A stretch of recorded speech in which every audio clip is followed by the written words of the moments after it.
They say betrayal cuts deepest when it comes from someone you trust, and I used to think that was just a cliche people repeated to sound wise, until Ryan Carter shoved the knife between my ribs and twisted it until there was nothing left of me but ashes and rage. We built our company together from nothing, just two broke kids with second-hand laptops, too much caffeine, and a dream so fragile it could have collapsed at any second. I worked the nights, the endless hours, the grind that chewed through my body and my soul, while Ryan smiled for the cameras, shook hands with the investors, charmed the world into believing he was the genius. I let him stand in the spotlight because I thought we were in this together, because I thought loyalty meant something, because I thought friendship could survive success. I was wrong. I didn't realize it until the day I walked into my own office and found two security guards waiting for me, my ID card already deactivated, my access revoked, my name scrubbed off the contracts I had drafted word for word. And there he was, Ryan Carter, sitting in my chair like a king who'd conquered new territory, leaning back, smiling like he was doing me a favor. "Jake," he said, voice dripping with false pity. "It's nothing personal. You just don't fit where I'm taking this." I laughed, though it was more a crack in my throat than humor. "Don't fit? I built this place with you." He smirked, that smug little curl of his lips that always meant he thought he was smarter than me. "Exactly. With me. And now I'm moving on. You should too." My fist clenched, my body wanted to lunge across the desk and tear his smug smile off his face, but I held myself still. "You stole everything. My work. My shares. My future." He tilted his head like I was a child who didn't understand the rules. "Correction, I took what I deserved. You were just in the way." The guards grabbed me before I could move, rough hands on my arms dragging me out of the office that had been mine, my shout echoing down the marble hallway as I screamed, "This isn't over, Ryan!" And he just waved, casual, dismissive, like I was a nuisance he'd already forgotten. The weeks that followed were hell. Every door I knocked on closed in my face. Job offers dried up overnight. Ryan had made sure of that. My bank account bled until the numbers barely mattered. The friends we had once shared chose him, afraid of being burned by his wrath, and I was left alone in my apartment with nothing but silence and the taste of metal in my mouth. Nights stretched into eternity, me lying on the floor staring at the ceiling, playing the betrayal over and over until it was seared into my skull. Rage was all I had left. And one night, standing in front of the bathroom mirror, my reflection pale and hollow under the flickering light, I whispered the words that would carry me forward. "I'm going to kill him!" Not quick. Not clean. Ryan Carter would feel every ounce of the pain he gave me. The first step was watching. You can learn a lot from shadows, and I became one. Ryan's life was a carousel of excess, parties in glittering penthouses, dinners with politicians, speeches about innovation. He looked untouchable. But behind him, always hovering, was Tyler Briggs, his fixer, his enforcer, his shadow with a sharp suit and sharper eyes. If Ryan was the brain, Tyler was the knife. And me? I was the ghost trailing them both, unseen, unheard, waiting. My first real opening came in a smoky backroom poker game downtown. Tyler's weakness was gambling, and he played like a man who thought he'd never run out of money. I slipped in under a fake name, just another desperate man with whiskey breath. 2 weeks in, he noticed me. "You play like shit," he slurred, tossing his losing hand. "But you buy good bourbon. I'll give you that." I smirked.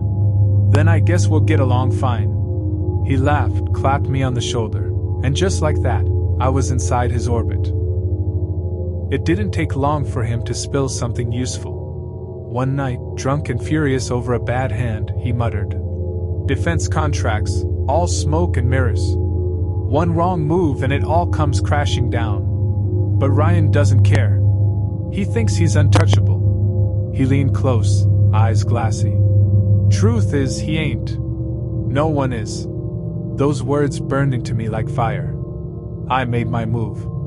I called Ryan. His voice slithered through the line, smooth as silk. Well, Look who crawled back from the dead. I was angry. I lied. Said things I shouldn't. Maybe you were right. Maybe I wasn't cut out for the top. But I still believe in what we built. I want to be part of it again. Even if it means starting from the bottom. He chuckled. Jake Miller, back to play lapdog. Fine. Come in tomorrow. I'll find you a desk. Let's see what you're good for. The next morning, I walked back into the empire he had stolen. Ryan greeted me with cameras flashing, shaking my hand in the lobby like we were old friends. Welcome back, partner, he said loudly.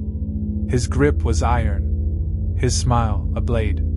And I smiled back, hiding the storm. I wasn't there to work for him. I was there to bury him. He put me at a desk outside his office, on display for everyone to laugh at. He made me fetch coffee, copy reports, humiliate myself while he mocked me. Funny how you used to sit in here. He'd laugh. Guess the view's better from my side.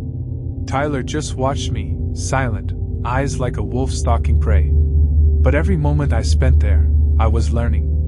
Filing cabinets, server rooms, meeting schedules, the veins of the empire. And I saw Ryan's greatest weakness, his arrogance. He thought I was broken. It started with whispers. A missing invoice. A late payment. A rumor of instability. I planted seeds, and Ryan's investors started to doubt. He stormed through the office, Tyler barking orders behind him, while I sat at my desk sipping coffee. Then came the warehouse. A black SUV pulled up, masked men grabbed me, bag over my head, dumped me in oil-scented dark. Tyler grinned. Didn't I warn you? Ryan crouched in front of me. What hurts most is that you think you're clever. You think you can touch me. I spat at his feet. I already have. His eyes darkened. Break him, he told Tyler. Fists, boots, blood. It went on until I was broken and barely breathing. Ryan knelt, whispered. Next time, Jake, it won't just be you. Maybe Emma. Maybe your family. And then they left me bleeding. That should have ended it. But crawling out of that warehouse, ribs cracked, face swollen, I swore Ryan Carter would beg for death before I was done. I hacked their servers, leaked documents, exposed accounts. His empire trembled. And then came the final betrayal. I dug deeper, following wires of money, and found millions transferred not to Ryan, not to Tyler, but to my brother. My brother. He had been feeding Ryan from the start, selling me out piece by piece for a paycheck. The knife Ryan put in my back twisted deeper when I realized it was my own blood who had pushed it in. I didn't confront him. Not yet. First, I would gut Ryan. The walls closed in around him. Executives fled, investors bolted, investigators raided his offices. And Ryan? He unraveled. His suits were wrinkled, his eyes hollow, his hands shaking as he screamed at board members. Tyler tried to hold the empire together, but even he was bleeding. The gala was Ryan's last desperate play. A stage to prove he was still untouchable, still king. Politicians, CEOs, socialites, all under glittering chandeliers. And me, slipping in through the staff entrance with a pistol pressed to my ribs. Ryan stood on stage, rehearsed smile plastered on his face. Tonight is not about scandal or rumor. Tonight is about resilience, about strength, about rebuilding what others tried to tear down. His words oozed poison, and the crowd clapped like trained dogs. I stepped into the aisle, pistol rising. Screams erupted, guests scattering, chandeliers trembling. Ryan's eyes met mine, and the mask shattered. Jake, he whispered, his voice cracking. Keep talking, I said. Tell them about strength. Tyler lunged. I fired. The bullet tore his shoulder, spun him to the ground. Ryan froze, cornered, helpless. I walked up the steps, knife drawn. Slammed him against the podium. Why, Ryan? You had everything. Why take mine? His jaw clenched. Because you were weak. Because in this world, only predators survive. Then die like one. I slashed his thigh shallow. He screamed, collapsed.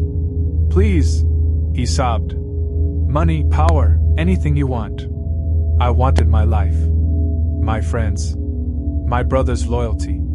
You took them all. I drove the knife into his shoulder. He howled, body convulsing. Tears streaked his face. He tried to crawl, but I yanked his hair back, pressed the blade to his throat. You ever begged me? In that warehouse? Did you give me mercy? He shook his head, sobbing. The cut was slow, deliberate. His hands clawed, blood spraying, his breath choking into silence. Ryan Carter, my betrayer, died on his knees in a pool of red. I stood over him, trembling, knife dripping. The silence that followed was pure release. For the first time in years, I could breathe. The doors burst open. Police stormed in. I dropped the knife, raised my hands. They dragged me past Ryan's body, past Tyler groaning, past shattered glass. Cameras flashed. By morning, the world would know Jake Miller killed Ryan Carter. And as they shoved me into the back of the cruiser, I realized this was never about winning. It was about balance. He had taken everything. I had taken him. The scales were even. And I was free. If you enjoyed the story, please drop a like and don't forget to subscribe.